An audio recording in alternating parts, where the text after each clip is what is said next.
الحمد لله الذي أنزل على عبده الكتاب واحلم يجله وجه أحمده سبحانه وتعالى وأشكره وهو أهل الحمد والثناء وأشهد أن لا إله إلا وحده لا شريك له وأشهد أن محمدا عبده ورسوله ومصطفى اللهم صل وسلم على عبدك ورسولك محمد وأهله وصحبه وسلم.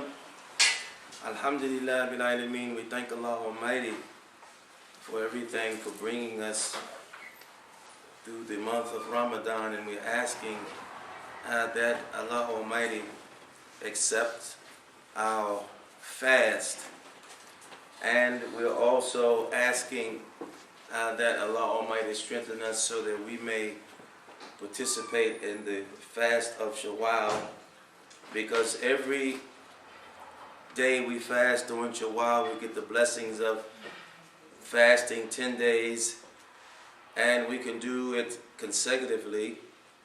It's only 6 days of fasting. You could do them consecutively, or you can do them just intermittently, but they has to be completed before the month is over. And it's 60 days.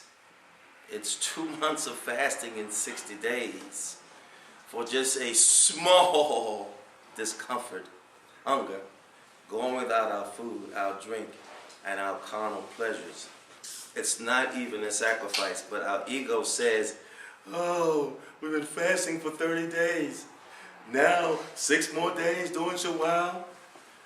Yesterday was the Eid, we ate all that food, and I really forgot how good it was to be eating like that and just doing the things that I enjoy. One day, this will end.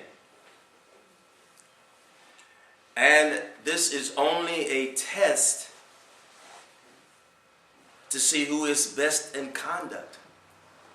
There's no one that comes on this planet that Allah does not test them in the way of their health, in the way of their wealth.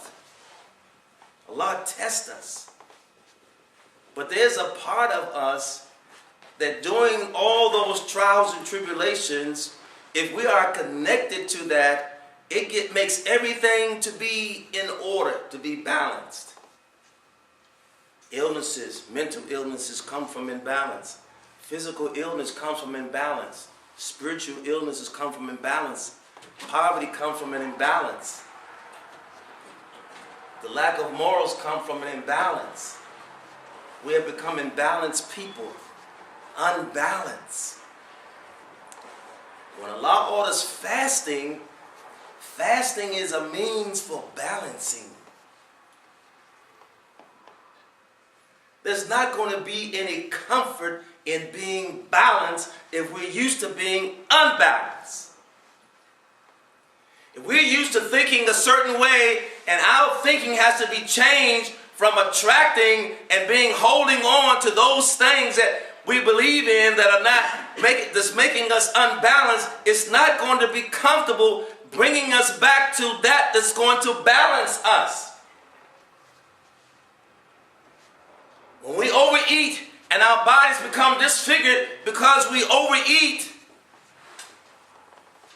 to come back to a balance of our natural balanced weight for our bones and our structure is not going to be comfortable. Our spirit, our spiritual power that we don't use, and we're giving it to something else, giving it to this world. When Allah Almighty starts to balance it and to bring our belief system to a system that is going to connect us in the next life, while we're in this life, it's not going to be comfortable. We've become totally erratic and off and unbalanced.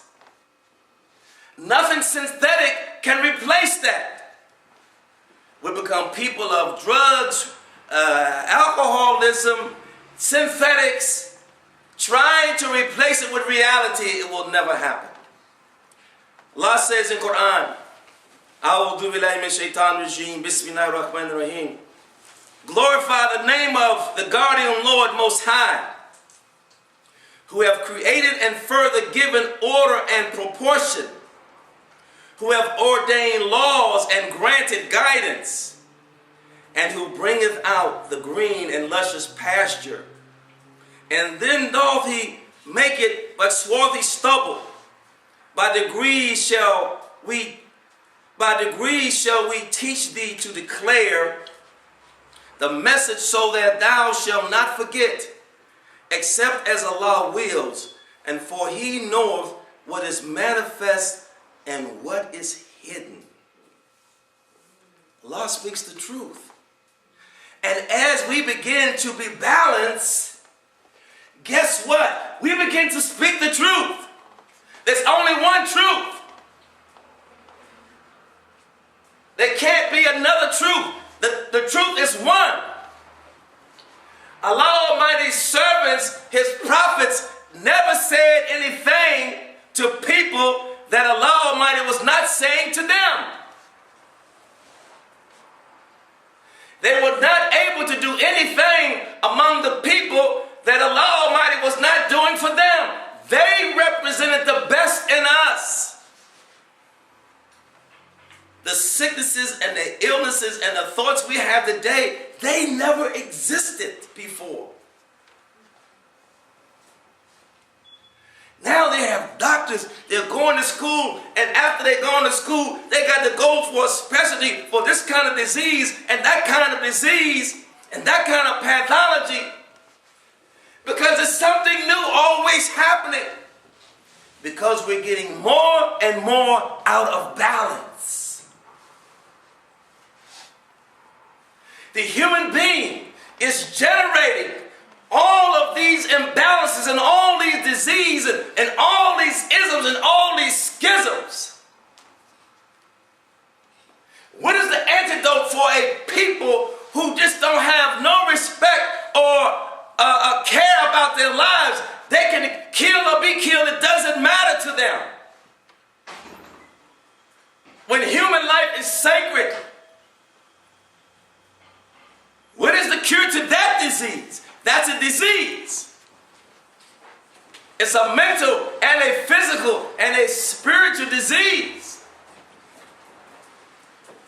It's abomination that's plaguing the whole world now. The worst of times now, not because Allah has done it, we have done it because Allah has allowed us to listen if we choose to be disobedient. As a test, we just came to 30 days of Ramadan. Cleaning. There's no other way that one can be clean, and the reason Ramadan is such a precious and blessed month is because it is the holiest month. It's able to clean the deepest resources of the decadence in our souls.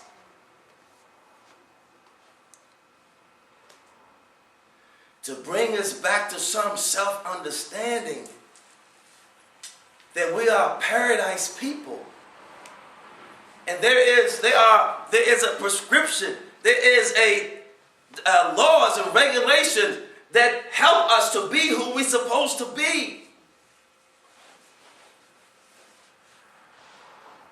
It's not a normal thing to be in poverty. It's not normal to be mentally ill or physically ill or spiritually ill. Is Allah spiritually ill? Is Allah sick? Is Allah in poverty? Allah sent us here with his attributes, and we never see them until we're in the grave.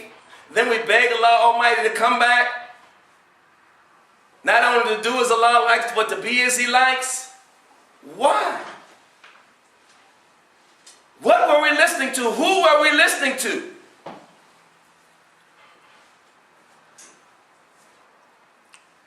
It's going to be a beautiful thing to watch Shaitan's kingdom come down.